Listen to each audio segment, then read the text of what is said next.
Have you ever wondered if there's actually a secret sauce to building a brand? Well, tonight, Eric and I are going to be talking about just that. Welcome, welcome, welcome. Hello, hello. Um, welcome to Brilliant and Branding.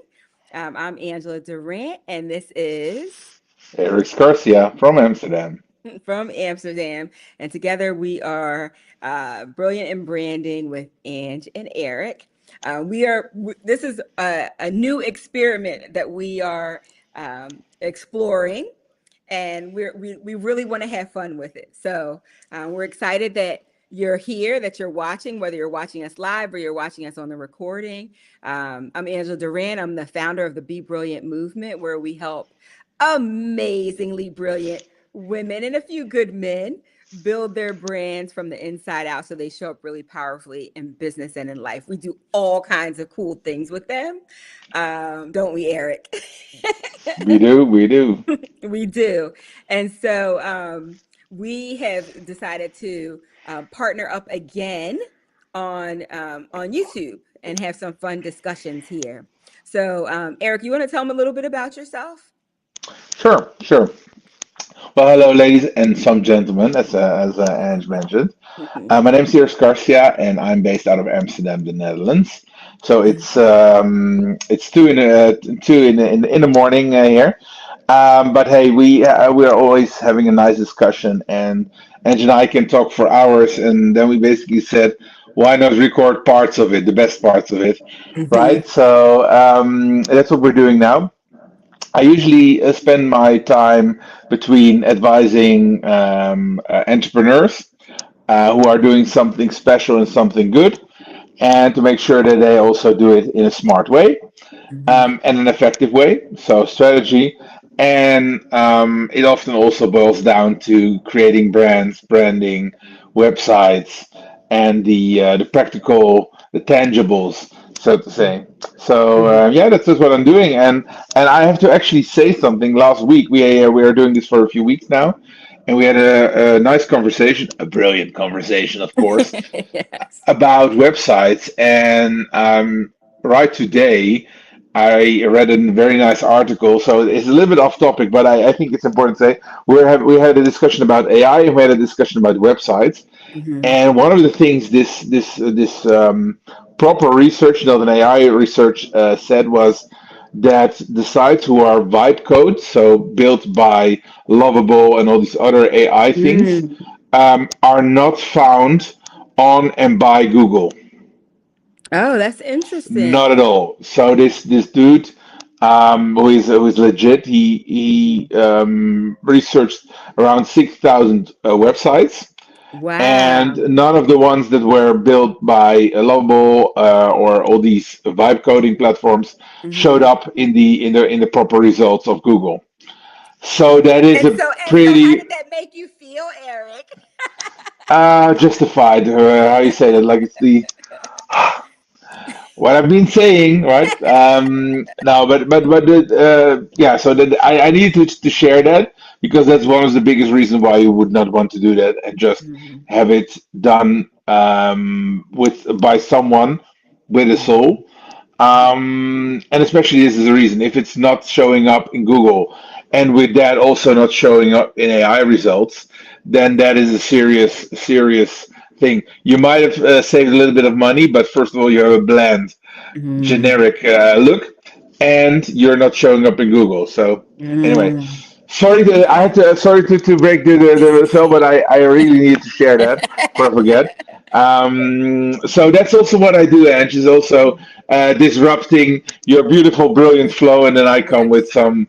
Did you know that? Did I read that? Did you read that? So that's Hmm. yeah, that's also the role that I usually play with entrepreneurs. I'm a Hmm. big guy, so usually they don't want to hit me or they don't dare to hit me. But I ask the strange, uncomfortable questions before the Hmm. market does. Yeah, you guys can't tell, but Eric is from the screenshots, you can't tell, right? But I'm 5'2.5", and Eric is 6'4". He might be taller than 6'4", but he was 6'4". When we had him, we flew him into the US and we took him into New York. We were at the Port Authority, I think we were. And he Yep. was he could not be lost. right? All I have to do is like look up and I can see find Eric. So anyhow, today we're talking about the secret sauce of building a brand. And I wanted to have a conversation around it and kind of share with you, where like my love and excitement about building brands started, where it came from, and then kind of talk about some practical things of how we apply what we know to building brands. And I thought that would be good, kind of a good start. You feel free to ask us questions, put them in the chat, and yeah, let's go. So and before I do that, I just want to say, Eric and I said that we should start the camera before we're ready because there's like a blooper reel, like we're talking about things, and I was like, Eric, how's my hair look? Like, Eric, oh, I could put my lipstick on in front of you because you're like my brother. He's like, yeah, I'm like your concierge. Okay, Yep. all right, so we'll get started on this. So this was over 10 years ago. I want to say maybe like 13 years ago. I was attending a conference and I knew I was seeking, right? You know how you're looking for something. I was a new entrepreneur and I was looking for something and I wanted to network, find other entrepreneurs, and I wanted to learn. I was really hungry and thirsty to learn. And I was there. It was like a 3-day event. And I want to say it was on the second day, a woman took the stage by the name of Jennifer Kem. She took the stage, and I think she calls herself like a brand futurist now. But she took the stage and Mm. she started talking about what we're going to talk about, and it blew my mind. I had never heard of it before, and I couldn't sleep all night. Right? I was like doing my research and learning about it, and like, wow, this is amazing. And it was kind of like, imagine that something is right there in front of you all the time, but you never see it, right? It's like hidden in plain sight, something that's like hidden in plain sight. And I was like, oh my gosh, that's what they're doing. That's what they're doing. And so I was really fascinated by that. And then I started to teach it, right? I started applying it and then starting to teach it. So that's what we're going to talk about tonight. And you're probably like, well, what is it? What is it? And don't worry, we'll get all the way into it. And then Eric and I, and if I didn't mention this, Eric and I we met in 2020 during the pandemic. We actually were on an international challenge, right, with a top guru in branding space. And we were competing against, I don't know how many other teams, like 13 other 20, teams. 30, 30, Yeah, yeah. who cares, right? Who cares about that, right? But we were all on the same team. That's how we met, and then we start working on taking on projects. And what Eric didn't tell you about himself is that he is absolutely brilliant. And a lot of times, I will take on jobs for us without even asking him, right? Like I'm talking to a prospective client, and they're telling me what they want, and I'm saying yes, we can do it. And then I call Eric and say, "Hey, have you ever done this before?" And he's like, I'm not sure if I ever did that quite before. I was like, "It's not a problem. I just accepted the bid, and we're gonna do it." Like, and he's like, "Okay." And I said to him once, I said, "I never worry about you because you're so smart that you can figure it out." Like, we're both problem solvers and we work in different ways. Like, he's good. It's just our strengths complement each other. Wouldn't you say, Eric? Perfectly, brilliantly. Yeah, we do Mm. that. But thank you. Yes. And then I also call him MacGyver. So for those of you who are old enough to remember who MacGyver is, like he could fix anything. It's like something's broken and he pulls out like a paper clip out of his pocket and he does something with it and everything gets fixed. That's Eric. So anyway, back to the secret sauce of branding. So what was hidden in plain sight? So let me just talk about like what a brand is first, and then we'll get into that. So many people think about, when they think about brand, they think about the aesthetics of a brand. They're thinking about the look and the feel of it, and is it pretty, right? And we all want that too, right? We want it to look great, but it needs to be in aligned with what the brand stands for. So what we do is we build brands from the inside out. And so what is a brand?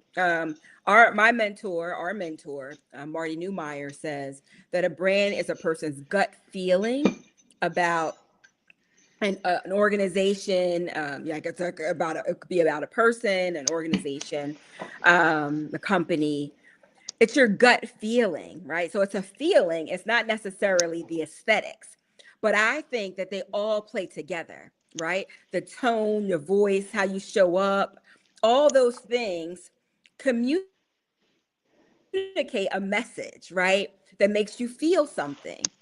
And what we're going to talk about now, which are what I like to call the secret sauce, and what Jennifer Kim talked about that day where I could not go to sleep that night, was what are called brand archetypes.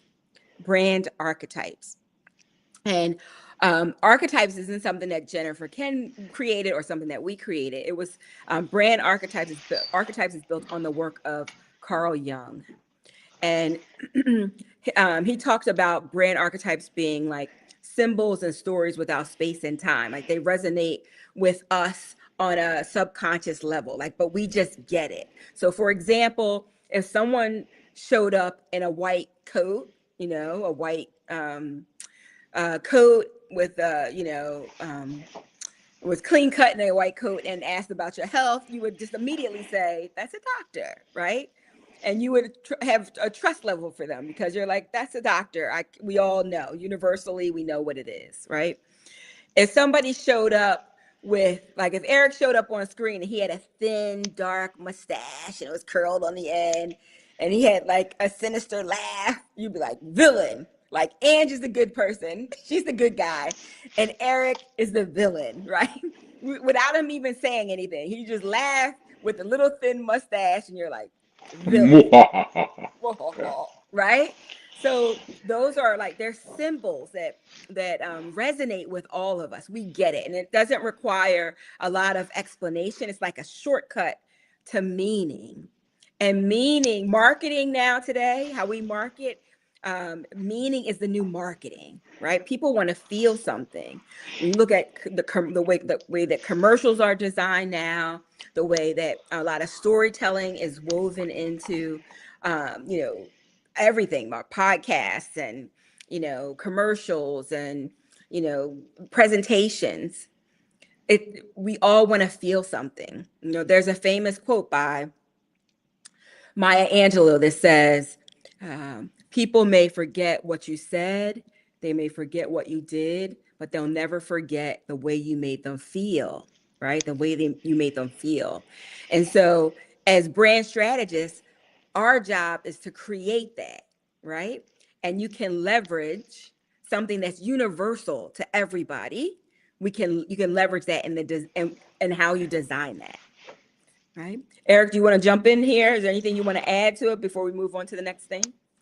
You're right on the spot, but I also wanted to tell that besides the gut feeling, it's also what people are saying to each other about you when you're not in the room. Right? Mm-hmm. That's another thing. And another thing on a different note, there are so many things that you can do with your brand and with your business and your organization that it's sometimes hallucinating, right? Where to start and where to go, how to stay consistent. And Mm-hmm. I think that these universal, ancient almost archetypes are guidelines that you can always, and like a guardrails that you can put your hand on, right? And if you don't know, you can always go back to that.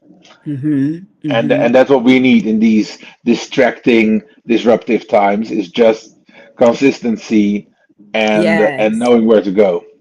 You are speaking my language, Eric. You really are speaking my language. One of the things that um, the audience you all will get to know, excuse me, is that for me, in this crazy, noisy, hectic world, one of the things that I always gravitate towards are things that rarely change. I mean, there's some things you can't, are going to change, of course, but some things that are principles that don't change. And human behavior, we are who we are, right? Right? We're emotional beings. Sometimes we make irrational decisions, right? And so what I like about that is that it is is something you can put a stake in the ground and something that's solid. And I often gravitate towards things like that, principles that last through time, not things that are always changing, right? So brand archetypes, excuse me, are this whole idea of branding and brand archetypes was really developed for in business was really developed through the work of initially it's Carl Jung's work, right? Um, and if you're familiar with a lot of the personality type testing, like, or you're familiar with Myers-Briggs, almost everybody knows Myers-Briggs, that mother-daughter who took it to the corporate world. That's all based on Carl Jung's work. But in business, in branding and business, leveraging archetypal work was Carol Pearson and Margaret Marks. Am I saying that right? Margaret, hang on a second. I have Margaret Mark and Carol Pearson. I have their books here too. I'm going to share with you in a second. It was leveraged on their work, and they went into detail about these brand archetypes and how you can leverage them to increase your bottom line, how it can help you in business. And oftentimes in our workshops, we share, like we pull back the curtain and show you examples of what it looks like in real time. So these are things that don't change. These are things that resonate with all of us. And so let me give you some examples to put a little bit of meat on the bone for you of what I'm talking about. So for example, there's an archetype that we call like the everyman, or the what we call in our campus, we call it the girl next door, right? The girl next door is just that, like the girl next door, the guy next door, the everyman. It's a very accessible brand. It's something that everyone is welcome to. So when you think about brands like that, you think about brands that everybody knows, like a Walmart, right? You'll never go to Walmart and there'll be a velvet rope, right? Where they're picking who can come in. Now, if you go to Louis Vuitton, you will see a velvet rope. There'll be security at the door, and it may not even be full in there. Like there's space for you in there, but they're like, do you have an appointment? Do you have an appointment to buy our $4,000 bag? Okay, well, you got to just wait here for a second, right? Walmart is a stampede, right? Everybody can come in, right? It's accessible to everybody. And whether your brand is built on the identity of an archetype like the everyman or the girl next door, and it's accessible, typically accessibility may be a lower price point, but it can still be very profitable, right? Like a Walmart, or whether it's built on a different archetype that's more luxurious, higher end archetype. Um, Everything needs to be in alignment. So when you're working with somebody, because sometimes if you don't know these things, that's why we like to teach and talk about it. If you don't know it, you might just say, oh, I just like the color red and I just want, I just like this. And that's how it's just my favorite color, right? But Mm. colors carry emotion, right? And they're transmitting a message. And they may be telling a story about you. When all these pieces are put together, people might say, oh, she's this or he's that, based on what they see, what they feel. And so we're behind the scenes designing that, right? Creating those touch points to give your ideal customer those experiences so that they're more attracted to you. Does that make sense, Eric? Did I miss anything there? Totally. I couldn't have said it better myself. So please carry on. you see why I like Eric, right? He's such a gentleman too. Like AI, I just agree with everything. It's like, oh, what a great story, Ange. Amazing. That was The fantastic. ultimate story, best since sliced bread. But He says, as Americans, we always use the word the ultimate. It's the ultimate, and makes fun of us, right? Okay, so let's talk about some of the archetypes. So I'll take a few, and then Eric, you could take a few if you want to talk about a couple of them, or maybe we'll just have fun and talk about there are 12 major archetypes that we focus on. there are many, many more than 12, right? But the example of the everyman is one that we want to share with you because you can directly relate it to a Walmart or an IKEA, right? Or let's see, what else would be something that's like a every man brand off the top of my head. Let me think. An Old Navy, right? That's an everyman brand. Then you have the ruler archetype. Now, Eric is the ruler archetype. His dominant archetype is the ruler, right? The ruler is all about control, it's about leadership, it is about structure, right? It's about being the boss, right? It's also known as a king, right? That is Eric's. He's like, carry on, say more, right? That is Eric's dominant archetype, right? So you might be, if you carry some of those traits, you might be the ruler. And I will say every archetype has its shadow sign and it has its shine. Every archetype has its shadow and shine, and you should be aware of that. And then when we're teaching this in depth, we talk about what draws people to that particular archetype, right? So what do people want when they are attracted to someone? If you're a ruler, what do they want from you, right? Oftentimes they want to feel significant, right? And that ties back to Maslow's hierarchy of needs.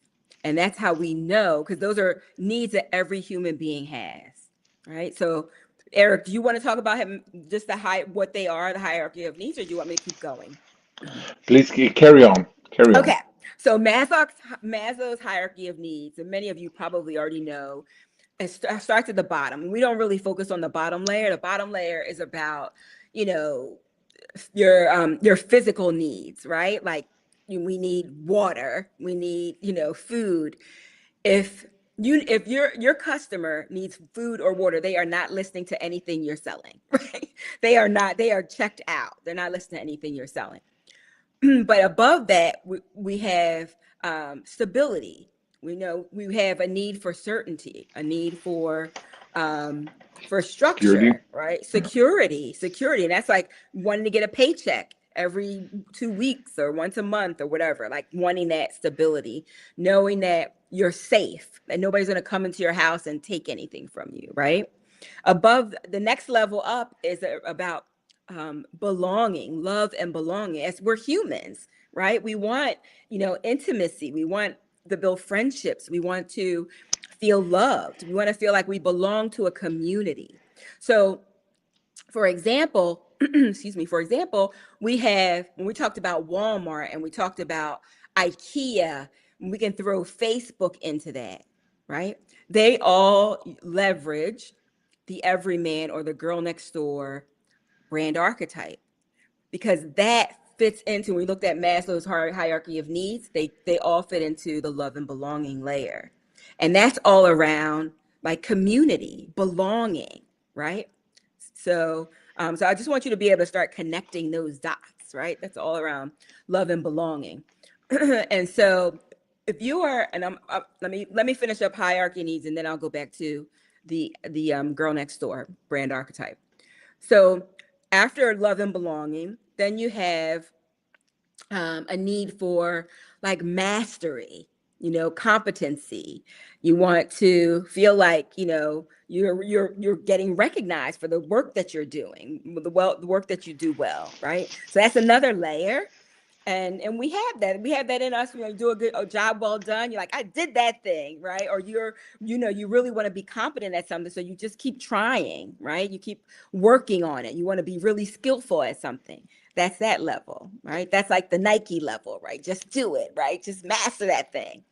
And then above that, the highest level, we have self-actualization. This is where people are looking to find their purpose in life, right? This is where they say there's something bigger than me, right? A lot of people that are drawn to our brand are looking for they've done the thing, like most of our audience is over 40, and they've done really well in their professional careers, and they're starting their businesses, but they feel the need, they have this pull to do something bigger than themselves, right? They want to make a significant impact in the lives of other people, right? Because they've had all the things, the car, the house, the things, but they really want to leave their mark on the world, or they want to make a significant impact in the lives of other people, whether that be their communities, their families, or globally. They want to make a difference. So, and you could be in several different of the layers, right? So we talked about safety and security. We talked about love and belonging. We talked about mastery, competency, recognition. And then we talked about self actualization. Okay. So having a purpose, right? So those are the different layers. Well, brand archetypes tie right into those human desires. They tie right into those, right? So we were talking about the girl next door, and we're talking about Walmart brands, and we're talking about IKEA and Facebook, right? It's around community, it's around accessibility, right? It's like you're welcome to come here. There's no barrier of entry level. There's no barrier. All are welcome, right? And it's priced that way too. Like everybody can afford this, pretty much. Everybody can afford it, right? So that's what that brand looks like. And so if you are a girl next door or a boy next door, a guy next door, you feel like your motto might be like, we're all created equal, like nobody's better than anybody else, we're all created equal. And the shadow side of that is sometimes as a leader, you may not want to step ahead of everybody, but you're the leader. You might be like, no, no, no, we're all here, we're all leading together. But no, there are times when you have to step up and take the lead. So there are challenges with that, right? Because you might just want to fit in with everybody, but that is the everyman, and it's one of the biggest brands, because it's like a mass audience brand. So a lot of people leverage that one, like Budweiser, Bud Light. That's an everyman brand, right? It's like for the average Joe. Sometimes you'll see commercials. I always crack up when I see the commercials because the aesthetic of the person in commercials for for a girl next door or a guy next door brand is usually like a checkered shirt, a pair of denim jeans, right? Very casual, very laid back. It's not fussy. Maybe Jennifer Aniston, she's like the girl next door, right? With her white t-shirt and, stone distressed jeans, right? Maybe she's barefoot and she's put some Nivea, no, what is it? Aveeno lotion on, right? Or she's drinking smart water, right? She's the girl next door. She can sell anything to anybody, right? A mass audience. Okay. Does that make sense, Eric? Yeah, and I would even say that you hinted at it, is that every mass brand automatically needs to have this accessibility, because just if you want to cater to the masses, right? They Mm-hmm. average out around that. So that's why you would always see that the biggest brands Mm-hmm. will have a strong girl next door, guy next door, everyman Mm-hmm. character, because that's just numbers as well. So Mm-hmm. there is not only the brand fooling, but there's also a business logic Right. behind having that branding. Yeah. So let's go back to the ruler, because that's what Eric is, right? So I talked about Louis Vuitton and the Velvet Rope, but then I want to tell you a story about Cartier, right? Where I live, there's a mall, and they have all this shop. There's one of the largest malls in America, and they have high end stores and they have low end. They have everything from like five and below DSW shoes and Old Navy to Ferragamo and Louis Vuitton, Gucci, Cartier, right? So Cartier, and I met one of the guys from Cartier, right? And I said, so what's the difference between Cartier and Tiffany's? And he was offended. Right? He was like, "Ah, no, no, no, no, no." He goes, if he goes, one time a guy came in and said, I want to buy a pair of diamond earrings or a little bracelet for my daughter at Cartier. And he said, no, no, no, no. You're in the wrong place. He goes, you need to go to Tiffany's. We don't sell that here for little kids. He's like, we sell family heirlooms here for like serious buyers. He said one time, I was like, tell me stories, tell me more, right? He was actually a neighbor of mine. I was like, tell me stories, tell me more.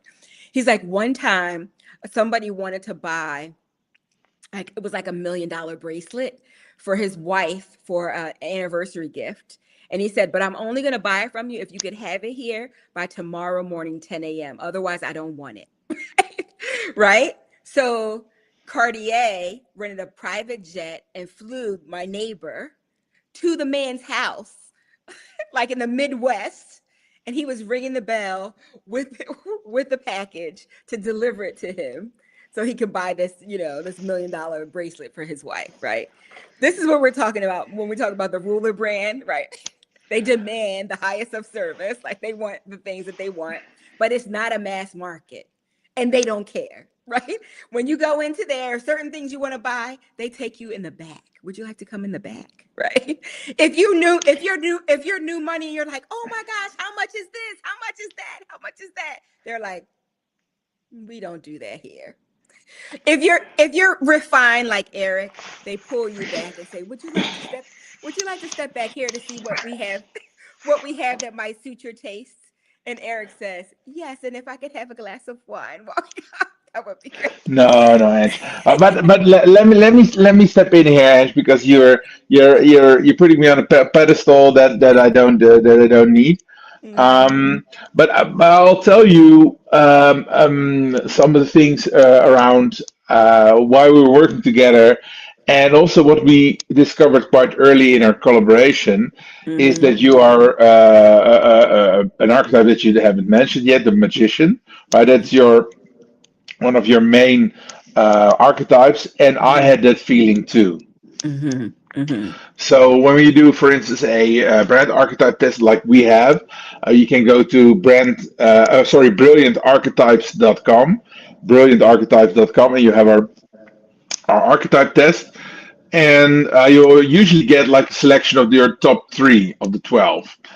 And my selection used always to be the magician, the ruler, and the sage. Go talk about it. And I would quite often knowing a little bit how the quiz is set up. Thank you, Ange. Mhm. Um, I would always answer the questions a little bit differently because I didn't want to be the ruler. Mhm. And it's also because right because of this. And in the Netherlands, we tend to think of ourselves as quite modest. We don't hand out A's. To give you a quick note on that, I used to have a corporate job at some point in my life, and U.S. corporate headquarters would always ask, why doesn't the team in the Netherlands give our NPS score, a Net Promoter Score, if you hand out something above an 8, or let's say an A or something like that in the US, um, you get a certain score, and we would never get it in the Netherlands because we don't hand out tens, we don't hand out A's, A pluses.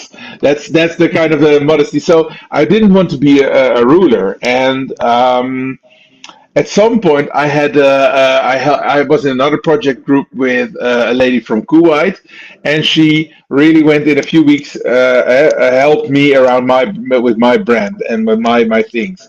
And she said, "Eric, you're not a magician." And I was a little bit like, "How can you say that? I'm doing this for years, and no, you are the ruler." Mhm. And sorry for the accent. Her Arabic was better than mine. Um, so, and that it stuck with me. And then I looked into it again, and then I said, oh, I've always tried to avoid being that. But I'll Mhm. step in now because it's. And then I went back to Anne. She said, yeah, Eric, I knew that, but I wanted to leave.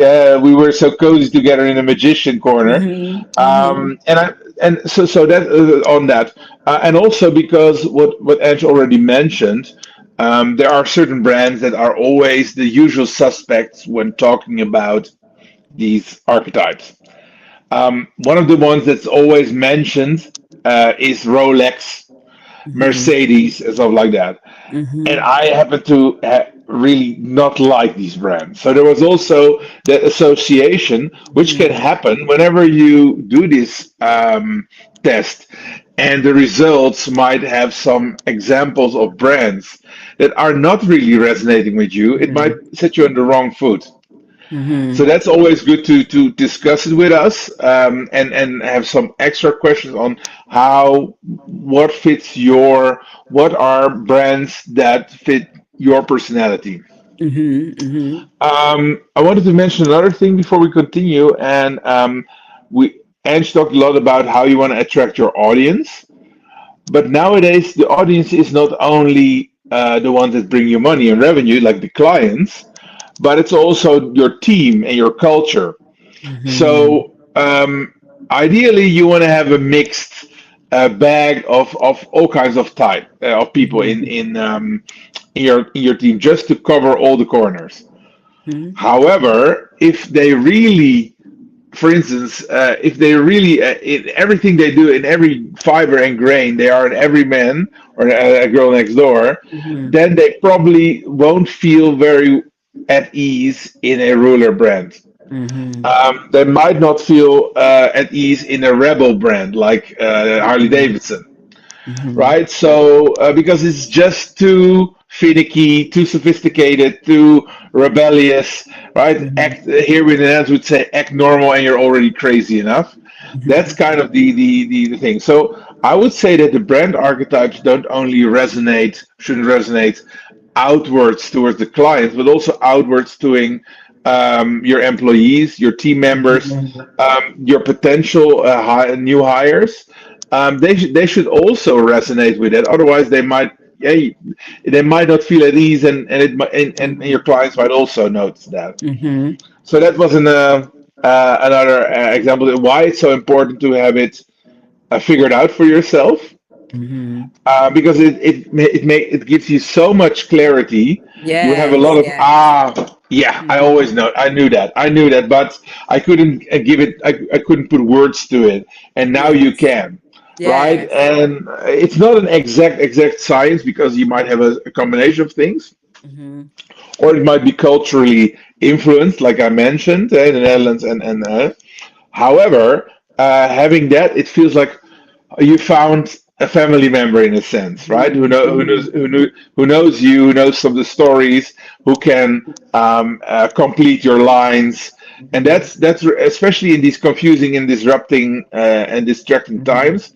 It's so good to have this consistent. You can always grab the guardrails. You can always get the Mhm. guideline, and Mhm. I think that's of amazing value. Mhm. Yes, and I think like people, you don't have to explain it. Like people get it when they see it, when they feel it, when they experience your brand, they get it. They also get it when your brand is chaotic and not in alignment. They're like, something's off here. I'm not really sure what it is, but just doesn't feel quite right.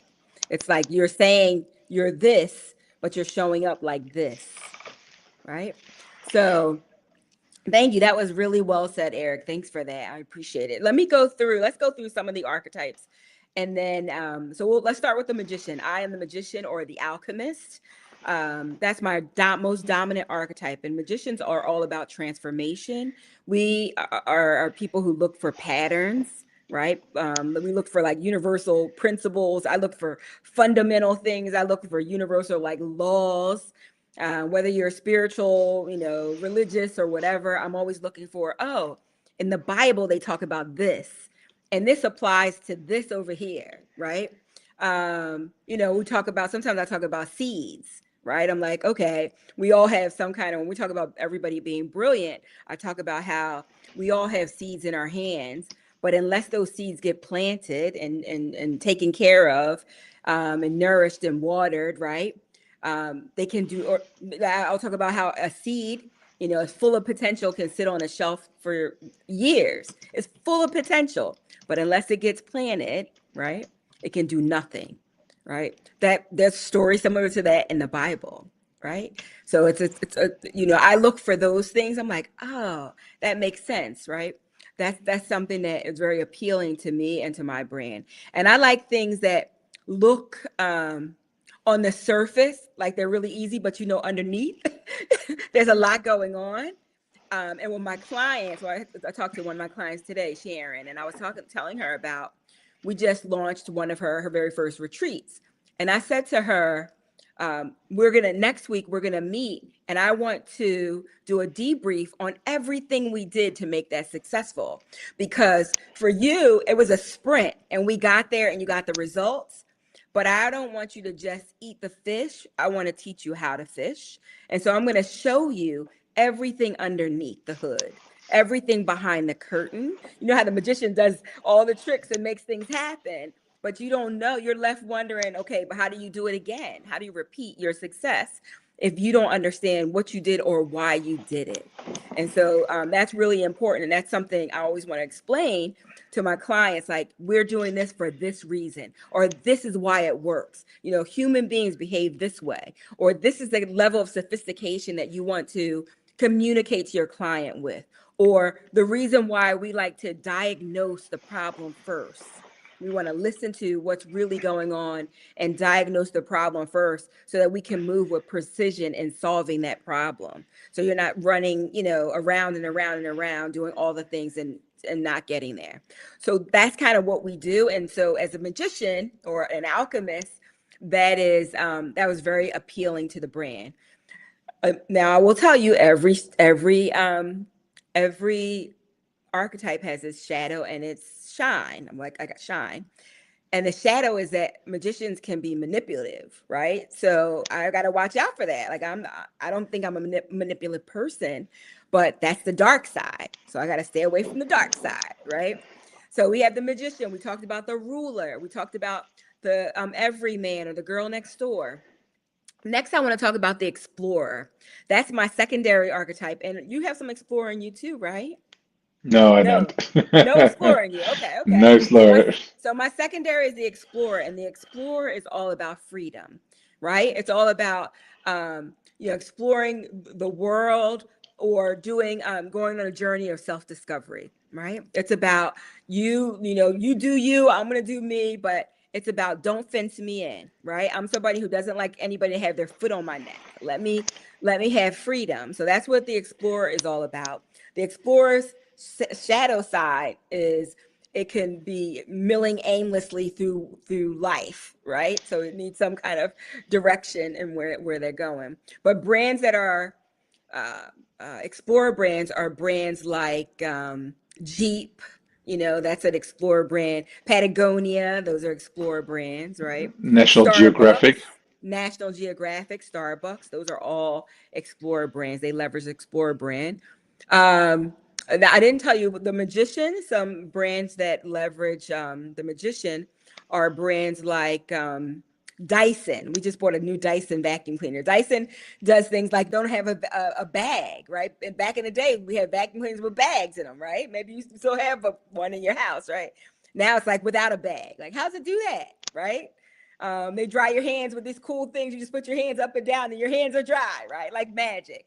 So that's a brand that would be like a magician brand. Then we have Apple. Apple. Apple. Yeah, Apple's a Disney. famous magician. Disney, right? They make magical moments. And if you pay attention to even their ads, their print ads, their commercials, you'll start to see, the more you know about archetypes, it'll raise your awareness. And when you see it, you'll be like, oh, that's interesting. I see what they're doing there. They're leveraging the magician, or they're leveraging, the Explorer brand. So it's really cool to watch it play out. And when we do presentations in full, we're having a discussion here today, but when we do it, we go deep and we show you lots of images, and you're like, wow, that's amazing. So let's see, who are we missing? We talked a little bit about the rebel and the rebel archetype, and they're about freedom too. But the difference between um, the explorer and the rebel is, the explorer is not trying to hurt anybody. They're like, you just do you. I just want to be free. Don't fence me in. The rebel is like, I will take you down, right? They are the revolutionary archetype. They are like, by any means necessary, about freedom, right? And so Harley Davidson, as Eric mentioned, is a rebel brand. and they do some, look for their commercial, look for their ads, their print ads. I saw one print ad and it said it was very, there a lot of stuff is very like gritty and dark. And it was a guy on a bike in his leather jacket and his boots, and it said, "The meek shall inherit nothing." I was like, every time I hear it, it hurts me in my chest, right? Because biblically, it's like the meek shall inherit the earth, right? But in that print ad, it was like the meek shall inherit nothing. And then it was like another one is like the back of a guy, a bald head guy's head, but he has like a tattoo. You can see his tattoo, and he has flames coming out of it. And then in print it says like tattoo, like love or something. It's like tattoo number one, mom number two, right? Right. So that's Harley Davidson, and they're the Rebel brand, right? They're the Rebel brand. Okay, who else? The Innocent. So my brand archetype, and I want you, when you take that test, I want you to do all three. So my most dominant is the Magician. My secondary is the Explorer brand, and my tertiary is the Innocent. And the Innocent is they're like a dreamer, right? They are just what it sounds like. They're an innocent, can be like childlike and pure in the way they approach things. So brands that are the Innocent brand are cool to me in that simplicity. You know, earlier when we first started talking, I started talking about things that are simple and timeless and easy. Um, and so the Innocent brand archetype, if we think about the application of what we're talking about and visually what it looks like, visually, they should be clean. They might be lighter colors. They might use a lot of white. You think about the Honest Company, right? They leverage the Innocent brand.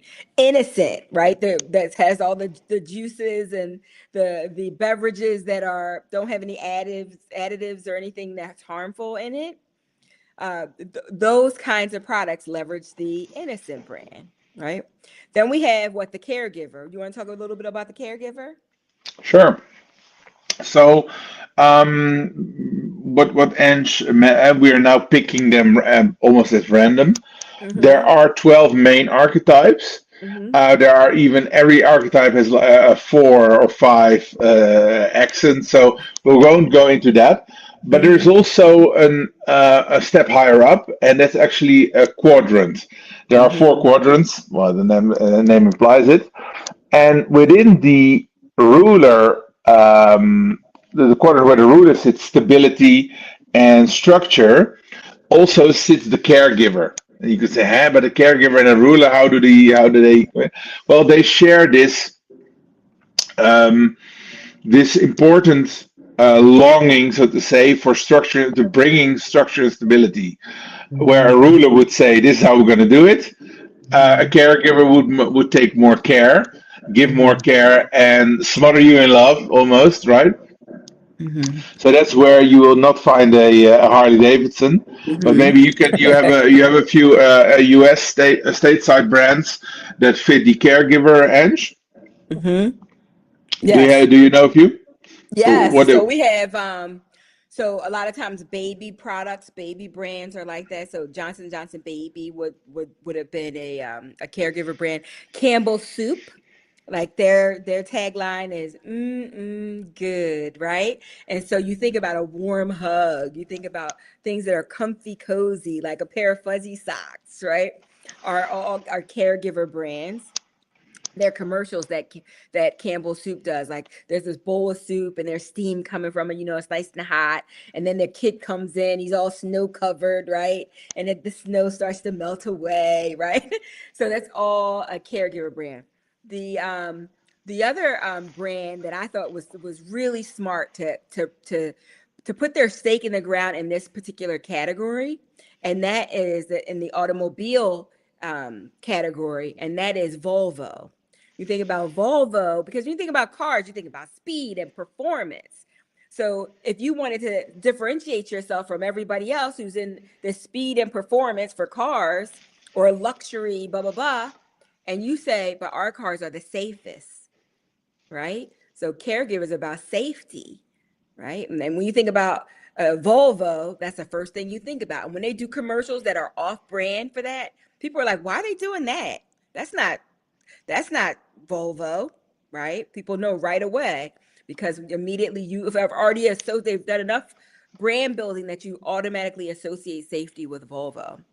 You also think about brands here like you're in good hands with Allstate, right? And a lot of times you'll see hands in that caregiver brand type, but you're in good hands with Allstate, right? You're safe. You will be safe and well taken care of in Allstate. So that is the caregiver brand. Now I'll tell you a quick story about the caregiver, and then I want to find out because I don't remember what the secondary and tertiary brands of Eric Garcia are. So we're going to find out that in just a second. But I want to share this story with you. I have a client who is a caregiver dominant. She's a dominant caregiver. Caregivers are all about generosity, compassion. They're kind. Sometimes they give too much, right? That's one of the shadow sides. They could just be taken advantage of. They become a martyr, too.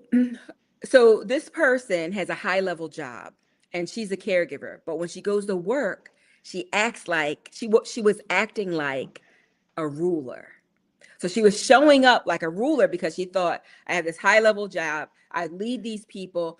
I need to put on the hat of a ruler. And because she did that, every day she came home, she was exhausted. She would be exhausted anyway from the job, but it was more because she was she was trying to fill a role, try to play a role that wasn't her. She was wearing shoes that didn't fit her properly, right? And I said to her, you can still be a strong leader and not try to be the ruler. And she's like, well, she's like, but nobody's going to look at a caregiver as a strong leader. And I was like, why not? People always want other people who are kind, compassionate, who are great listeners, who hold the line.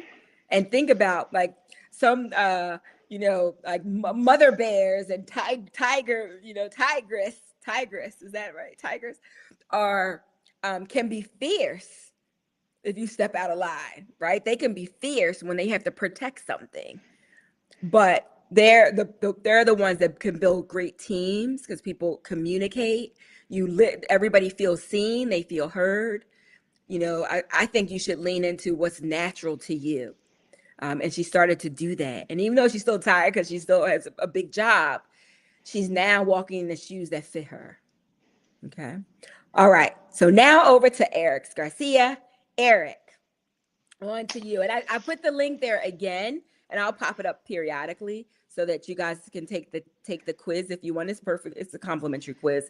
You can take it. Go to that brilliantarchetypes.com and take the quiz, and then you can find out it'll tell you what your dominant and secondary, tertiary archetypes are. Okay, Eric, I don't remember. I just remember initially you were a magician. So I would say you're the ruler, magician, sage. Sage, the sage. Sage. So we didn't talk about the sage yet. So why don't you tell me about the sage? Sure. So I mentioned that I didn't want to be a ruler, right? Because I was actually playing the shadow side of the magician, being a little bit manipulative but answering the questions. Um, but what always came out third anyway was the sage. And the sage sits in the quadrant of aspiration, but where the explorer aspires to personal freedom and exploration, and the innocent aspires to innocence and the purest. The sage is all about what they call the truth, the ultimate knowledge, truth, and all that. So the way you would sell to, or sell, I'm going to sell, but you would see a lot of scientists who have this sage personality because they're all about, even if I don't like the result or the process, we need to go through it because science demands it, right? We need to go to the bottom of things. There is also a almost naive honesty in that, right? Even if we don't like the results, but it is the truth, right? It came out of research. So this is what it is, and so whenever I'm teaching or preaching or whatever you want to call it, or how it comes over, that comes from that thing because I want to make sure that you guys have all the information you need, the proper Mhm. information. Um, it also allows for, if done healthy, well, it also allows for some doubt because do we really know the deep end? Have we really found the deepest truth, or should we keep it? This is the truth for now because we still should keep the research going. Mhm. Um, and I was thinking about some brands, but now now they Let's see, elude me. some sage brands. Let's think. So, of course, you have universities like Harvard or Yeah. Sage Brands. You have other brands like, let's see, Sage. Oh, Well, a lot. Google, so Google. the search Yeah. engine, right? Google is a Sage brand. You have the New York Times is a Sage brand, right? Well, Um, whether they're always talking the truth, that's the second thing. But they aspire officially. They aspire to it. Yep, it's about Um, knowledge and wisdom, right? It's about wisdom. You think about Maya Angelou would have been a sage, right? Somebody you want to sit mm, at their feet and learn from.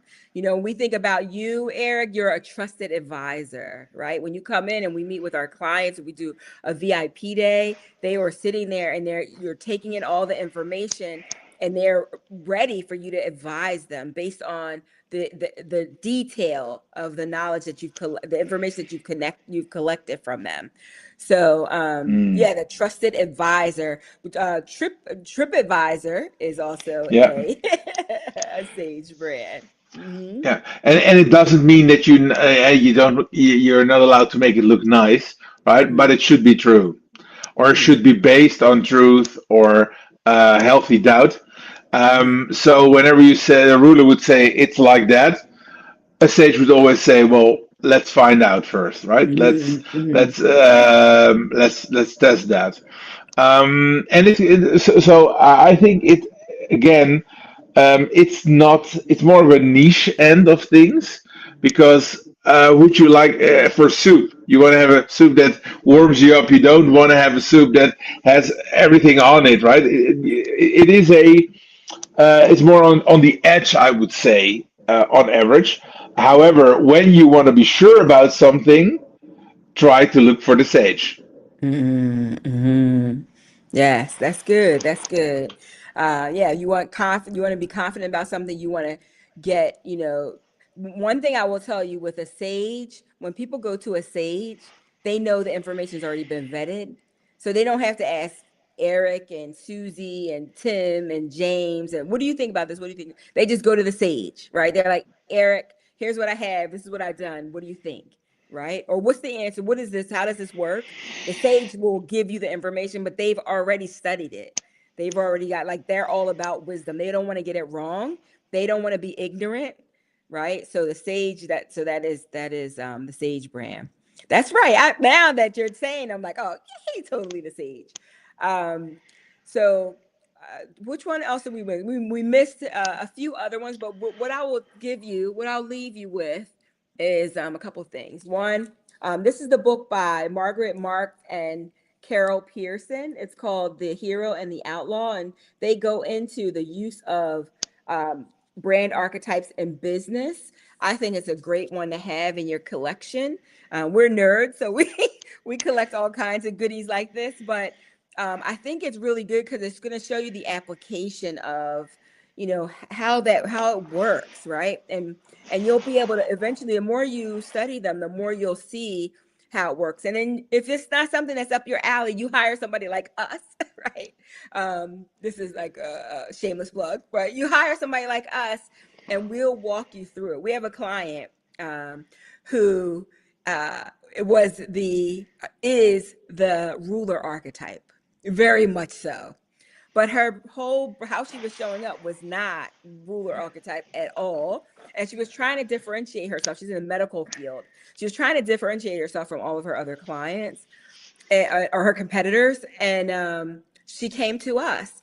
And when we showed her this, And she told us, one of the things she told us was that she goes to this convention every, like a trade show or something every year. And she's like, for several years in a row, certain uh, prospects who she's trying to build relationships with never remember her. She's like, I'm there all the time. I talk to them. They never remember me. And I said, well, it's because you blend in with everybody else. Like you're not really standing out. You know, your table looks boring. Like everything looks like everybody else. And I think people fall into the trap of we should just, because we're corporate, we should just be navy blue. Blue, some kind of blue, just we're right. There's nothing wrong with blue. Navy blue is one of my favorite colors. However, right, if everybody looks the same, you just blend right in. And she's a ruler. So after we got our hands on her, right? And she fully embraced who she was as the queen, right? Eric calls her, what do you call her? My lady, what do you call her? Yeah, your grace and your yeah. But it's beautiful. Her branding is beautiful. And she really embraced it. And she's like, it feels like me now. It feels like me. And she doesn't look like anybody else in her space. And that's what it's really all about. Not to help you look like somebody else, but have you fully embrace who you are, right? And I feel like if you're a founder of a company, your fingerprints should be on that. Whatever it is you create, it comes from you, right? So we talked about that. There's several other ones, but I showed you that book. There's another book that I love. And Eric, you kind of tapped into this because you talked about how we're telling you about 12 archetypes, but there's so many more. And you're going to find, and there's even more than this, but in this book by Margaret Hartwell, she has this book, Archetypes and Branding. And this is a beautiful book. She's got, I don't know if I can, if you can really see stuff on here, but she goes into all the different variations of families of archetypes. And there's pictures and there's cards in the back, but she really goes into depth of not just what, you know, the ones that we're showing you, but there's so much more. There's 60 in this book that breaks down to the nuances within those 12.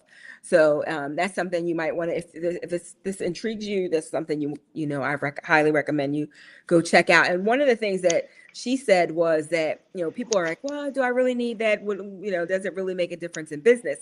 And she said one of the reasons why you want to do it, number one, it gives your brand more clarity. People get it, they're more attracted to the brand, but it impacts your bottom line, right? There's research that shows that building a brand and guided by these principles that we're sharing with you around brand archetypes, because they resonate with people, with other human beings who are going to buy your products and services, has it's shown that they have like a 66% higher valuation than ones that are not brand guided, leveraging brand archetypes. So I think it was a Booz Allen study or something that was done that she talks about. But yeah, at the end of the day, it helps your business, right? So that's the reason why we leverage it. And I want to give you some practical application in that, based on the brand archetype or archetypal mix of your brand, is how you sound, how you look, right? How you show up, you know, the colors that we choose for you, the typography that's chosen for you. All those things matter. All those touch points matter. For example, the lady who's the caregiver she just had an event. When she had an event, I mean, she gave out like boxes, these beautiful boxes to her clients that had all these caregiver things inside, right? It was like a spa in the box, right? It was all the soft touches, right? That resonated with her brand, right? She gave them a journal that was like very on brand. Even the slogans, the words that she uses, all on brand. So we could talk about this all day. Right, Eric?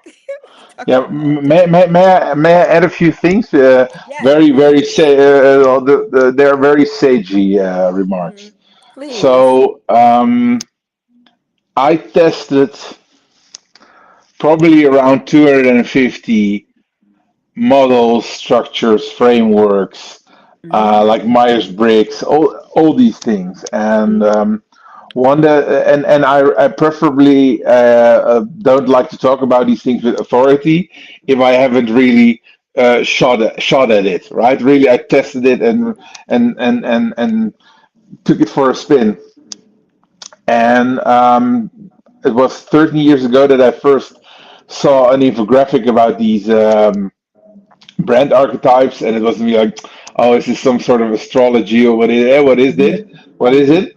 And I really took it to the ringer. Is it how you say it? Um, and it still stands, and Mhm. that says something.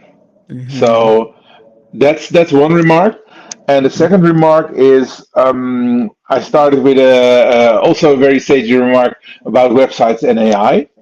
But I would say that especially when you ask AI to come up with something, it taps into averages.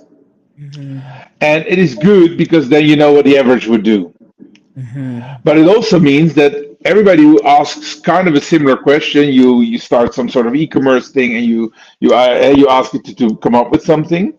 Um, it will all go to some sort of mean, to some sort of average, which actually means that really embracing your brand archetypes and fully leveraging everything that it offers to you actually gives you an extra opportunity to shine above the average just to Mhm. ask ChatGPT come up with a logo for me, Mhm. right? Mhm. Without all the questions, with all these things. So in this day and age where a lot of people go to the AI mean, leveraging, knowing thyself, right, and leveraging your own brand archetype to the fullest is actually an advantage. It's Mhm. almost an easy, cheap advantage right out of the box because you know yourself way better. And I won't throw in some Sun Tzu, right? Know thyself and win thousand battles and stuff. Mhm. But it really is true.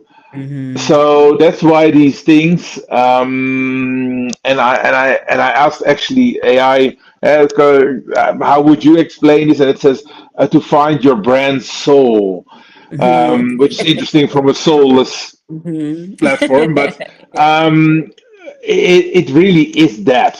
And Mhm. if you stay close and you know thy soul and you stay close to it, you will see that people will gravitate towards it because they see you're authentic. Mhm. You're not playing, as in you are consistent, and that is so much more of value now in all these frantic and frazzled times.